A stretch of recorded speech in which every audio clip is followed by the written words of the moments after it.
So when I talk to guys and I ask them directly what type of physique would they like to have, I usually hear these three things. They want to be between 12 to 15% body fat, they want to have a decent amount of lean muscle, and they want to be able to sustain that physique long term. So really have a couple of things going on here. We have losing body fat and keeping it off, but we also have building more lean muscle. And that's the part that I want to talk to you about today. I want to expose three big muscle building mistakes that hold guys back from reaching this goal, and in some cases it's months and years of trying and trying without seeing any real changes. So without any further ado, let's dive into mistake number one, which is having an unreasonable fear of gaining body fat. And this fear then translates into a hesitation to fully commit to lean bulking.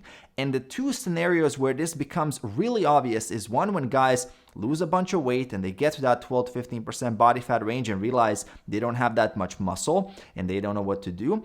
And then the other one is guys who are skinny fat, those who are starting with an excess amount of body fat, but they don't have that much muscle to begin with. So they're not sure what to do. So I want to address both of these scenarios. I want to present you the facts and the numbers just so you can see how silly this fear of gaining body fat truly is. So let's say you're that skinny fat beginner at 175 pounds, which is 79.5 kilos at 20% body fat. You decide to do a lean bulk and you end up gaining 10 pounds of body weight, which is about 4.5 kilos at a ratio of 70-30. So 70% of it was muscle, 30% of it was body fat, which is not too unrealistic for a beginner. Now your new weight is 185 pounds, which is 84 kilos, and now your new body fat percentage is actually, guess what? 20.5% body fat. So you've literally gained only 0.5% of body fat for 7 pounds of muscle. That is incredible. Those extra 7 pounds of muscle are going to make a very significant positive difference on your physique. Most people don't realize how much muscle that really is. If you're not sure yourself, ask them next time to the supermarket to show you 7 pounds of lean beef. It's a lot, and by committing to doing lean bulks as someone who is skinny fat, you're building that solid base of muscle, so eventually when you decide to go down to 12% body fat, you're going to have a much easier time getting there, and you're going to have something to show compared to a lot of guys who are skinny fat starting at 20%. They want to go down to 10 or 12% immediately because they see on social media everybody is ripped and shredded, so they end up starving themselves to get there.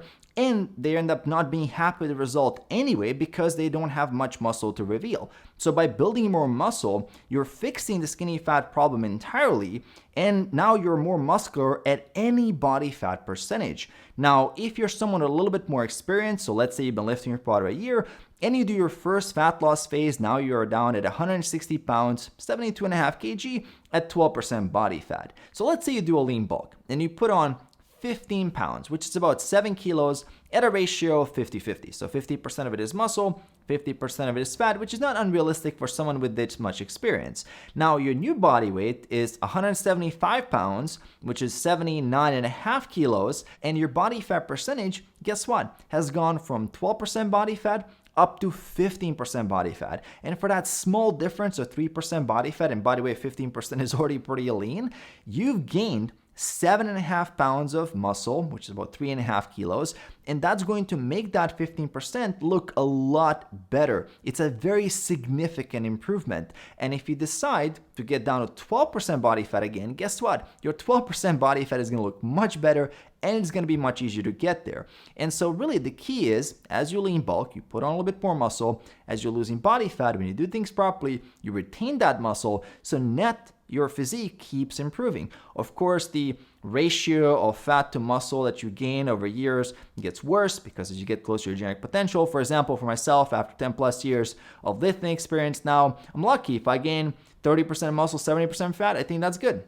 And eventually it's going to be 20-80, maybe even 10-90. So we'll see. But that's really how this works. So this whole fear of gaining body fat and being in a caloric surplus and having that destroy your physique doesn't make that much sense once we do the numbers as we've done here. And if you do this properly, if you rely on lean bulking instead of dirty bulking, which I don't recommend to force feed yourself, If you do it lean, if you're patient with the process, you put in the effort, you're gonna see some great results. Now, the second muscle building mistake that I see with a lot of lifters is they're not even focused on fixing the very thing that's gonna get them better results. They're not sure where the leverage point is. So if I'm evaluating your program right now, I'm gonna be looking at three main things to see what's going on.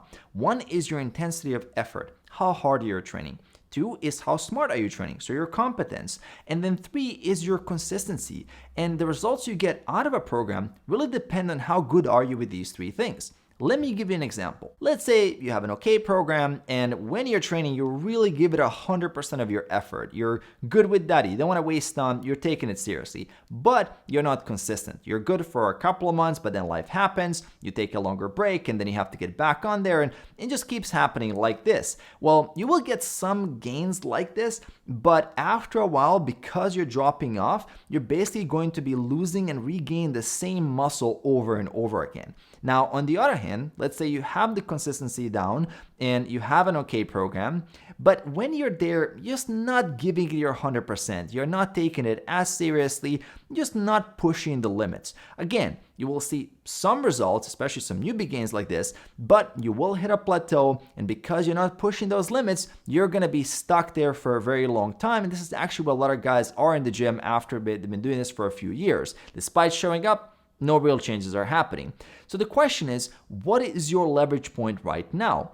Maybe you are consistently showing up and you're giving it your 100% of effort, but your program sucks. And the leverage point in that case is your competence. It's how much you know about training, nutrition, and recovery. It's not just work harder, bro. It's to work smarter, it's to hit that like button, and it's to improve your overall knowledge when it comes to fitness. You need a more optimized program that will take you beyond the newbie gains. And if all these three things are a mess, I would recommend starting to focus on consistency first, because that's a great foundation of all habits, and then you can build on top of that. Because it doesn't really matter how good your program is if you're only doing it once a month or if you're only eating well once a week. Now, speaking of programs, here's a couple of red flags that your current approach is not optimal for building muscle.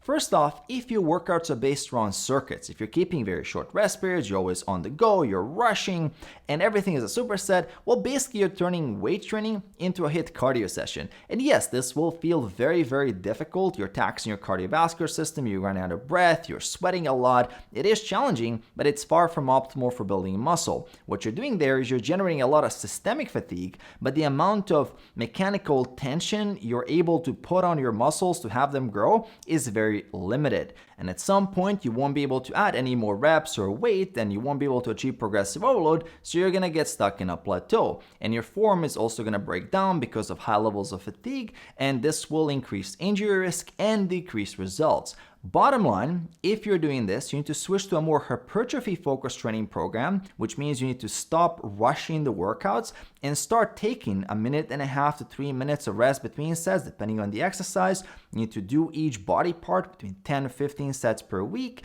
Also, train each body part 2 to 3 times per week. Take your sets near failure with good form and focus on getting stronger. Now, speaking of getting stronger, let me ask you this. How many reps did you get with what weight on your first set of leg curls from a workout 3 weeks ago?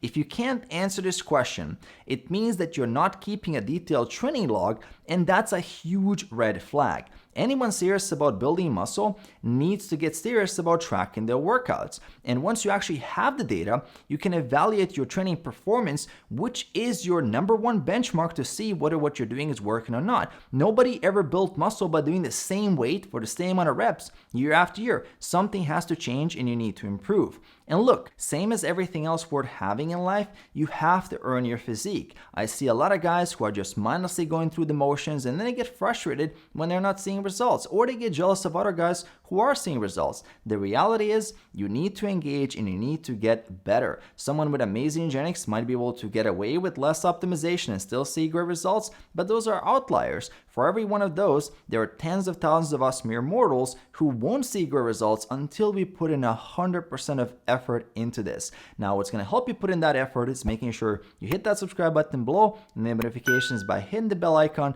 Details for coaching if you want to work with me are in the description below. Also, leave another helpful video here for you at the end. So check out that video and I'm going to see you right there.